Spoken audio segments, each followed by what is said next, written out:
աշխատանքներ, ինտենսիվ աշխատանքներ սկսել է արվել, բայց ցավոք սրտի պետք է արձանագրել, որ վարչական շրջանների մեր կատարած աշխատանքից ես դժգոհ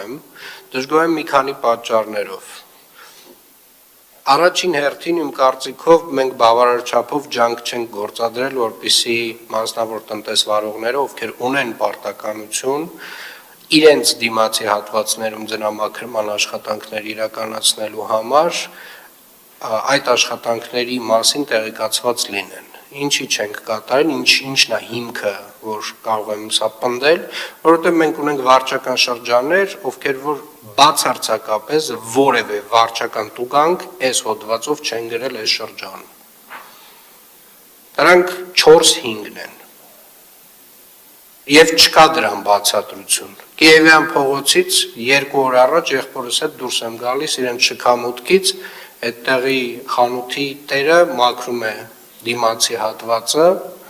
եւ ինձ ասում է ինձ սրա համար փող պետք է տաք։ Այսինքն այդ մարդը չգիտի, որ ինքը պարտավոր է դա անել։ Ավականու որոշմամբ մասնավոր տնտեսվարողներ, ովքեր որ առաջնային գծում ունեն օբյեկտներ, հասարակական տարածքներ, բիզնես, իրենք պարտավոր են այս ձնամաքրման աշխատանքներին մասնակցել։ Պարտավոր են նաև համատիրությունները։ Սա մեկ։ Եվ այն վարչական շրջանները, ովքեր որ չգիտեմ ինչ պատճառով եւ ինչ բացատրությամբ եւ ինչ հիմնավորմամբ այս վարչական տուգանքները չեն գրել, իրականում պետքա բացատրեն եւ հիմնավորեն, որովհետեւ ինձ մոտ մեծ հարց է առաջանում։ Երկրորդը, հունվարի 1-ից 3-ը, եթե ոչ 31-ից, մեր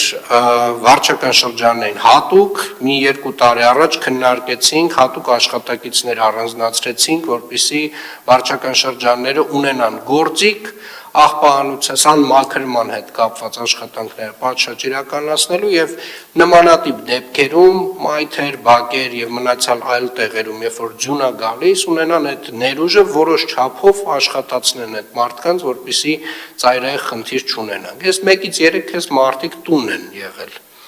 Նոր տարի էին անում։ Հասկանում եմ իհարկե, դա էլ է մոտեցում, բայց այն մոտեցումը չի, որի մասին ես խոսել եմ տարվա վերջին։ Ես հատուկ շեշտել եմ, հարգելի գործընկերներ, որ մենք ունենք ձյուն, դեռ դեկտեմբերի վերջին եմ խոսել դրա մասին, եւ պետք է աշխատենք 24/7 ռեժիմով, ինչպես աշխատել է ԵԱՍՄ հիմնարկը։ Սա 2 եւ 3, հարգելի գործընկերներ, դուք ունեք